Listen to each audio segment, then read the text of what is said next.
महाभारत में ऐसे कई योद्धा थे जो बेहद ही शक्तिशाली थे।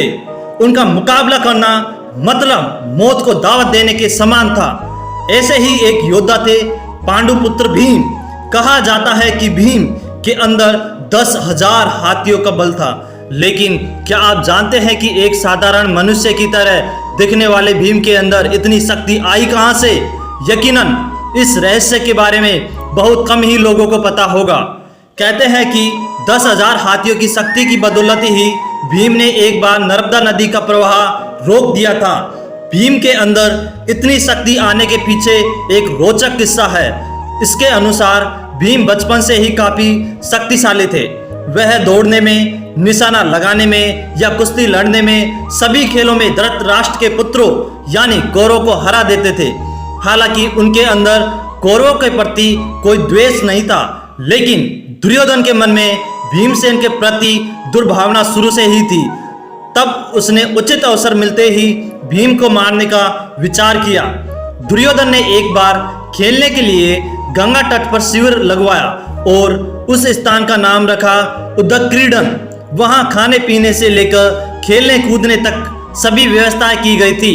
दुर्योधन ने 5 पांडवों को भी वहां खेलने के लिए बुलाया और एक दिन मौका पाकर उसने भीम के खाने में जहर मिला दिया। जब भीम ये विष भरा खाना खाकर बेहोश हो गए, तब दुर्योधन ने दुशासन के साथ मिलकर उन्हें गंगा में फेंक दिया।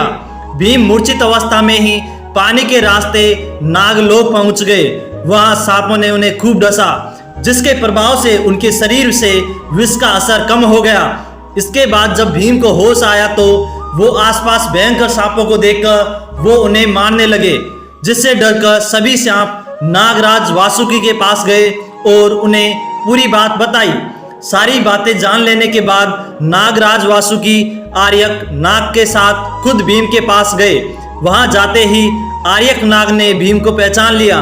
दरअसल आर्यक नाग भीम के नाना थे। इसके बाद वो भीम को अपने साथ नागलोक ले गए।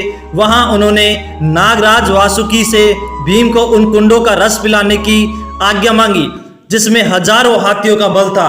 बाद में नागराज वासुकी ने इसकी आज्ञा दे दी और तब भीम 8 कुंडों का रस पीकर एक दिव्य सैया पर सो गए। नागलोक में भीम 8 दिनों तक सोते रहे और जब वो जागे तो उनमें 10,000 हाथियों की शक्ति आ गई थी। बाद में वो हस्तिनापुर पहुंचे और माता कुंती और अपने भाइयों को दुर्योधन द्वारा उन्हें विष देकर गंगा में फेंकने और नागलोक में जो कुछ भी हुआ सारी बातें बताई। तब युधिष्ठिर ने भीम से कहा कि वो यह बात किसी को भी नहीं बताए। प्लीज़ भाई हमारे चैनल को जरूर सब्सक्राइब कर देना। प्लीज़ जरूर सब्सक्राइब कर देना। आपके एक सब्सक्राइब से हमें बहुत मोटिवेशन मिलता है, इसलिए हमारे चैनल को प्लीज़ जरूर सब्सक्राइब करना।